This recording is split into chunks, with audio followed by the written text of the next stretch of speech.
Welcome to iPad training using AvenzaPDF. The objectives of this video are to provide you with a basic overview of AvenzaPDF maps, how to get maps loaded, how to collect data, and how to share and send that data. When you first open Avenza, it may open in the Getting Started screen. Just hit the left arrow in the upper left-hand corner to go back to the main file folder view. The main file folder view allows you to add and edit maps with the tools in the upper right-hand corner. You can have folders with maps in those folders, and has a series of buttons along the bottom of the screen.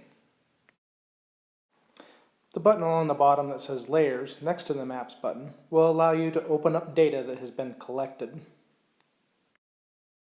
In the Layers view, you'll notice that there are different layer files, either collected or received, such as your KML files that you can receive from the Lightning map.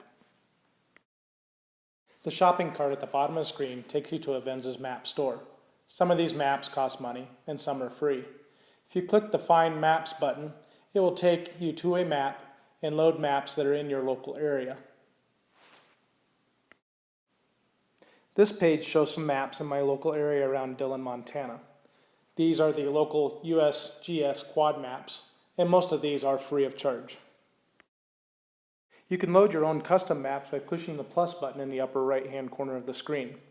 This will open up a dialog that allows you to download maps from Dropbox, from a QR code such as on Incidents, or from a web address. Once your map is loaded, it'll have the title of the map on top and the latitude-longitude coordinates underneath the orange crosshairs at the bottom of the map. One final menu is the Settings menu at the bottom of the screen. With this, you can change different settings within AvenzaPDF maps.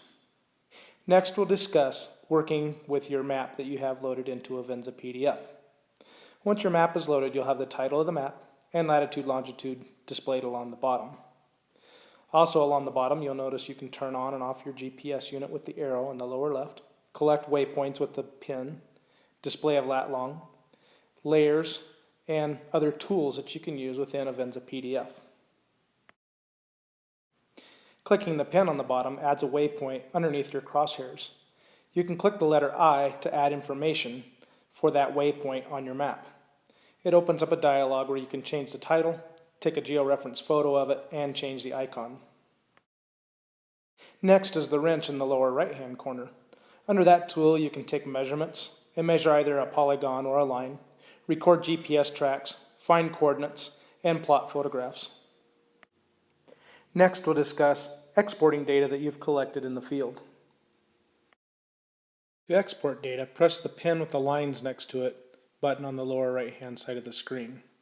This will allow you to export and import layers. The square with the up arrow is export, the square with the down arrow is import. This will open a dialog to let you choose how you want to send it and the format you want to send it to. You can send it via email or Dropbox, or you can send it AirDrop to other devices. If you have connectivity, you can send it out as email. It will go as an attachment, depending on whatever format you used. Now we'll discuss importing data. If somebody has emailed you a layer, it will open up as an attachment in your email. In this case, a KML message, which could be opened in Google Earth. If you hold on that file, it'll give you the option of what application you would like to open that file in. If you have your map open, it should automatically populate your map with those points. If you did not have your map open, you'll have to click the Access to Layers button. That will open up Manage Existing Layers. You can import it from whatever format you have, and then scroll down the list and select those files you downloaded from your email. That will then populate the map with those points. Now your instructor will take you to a hands-on exercise.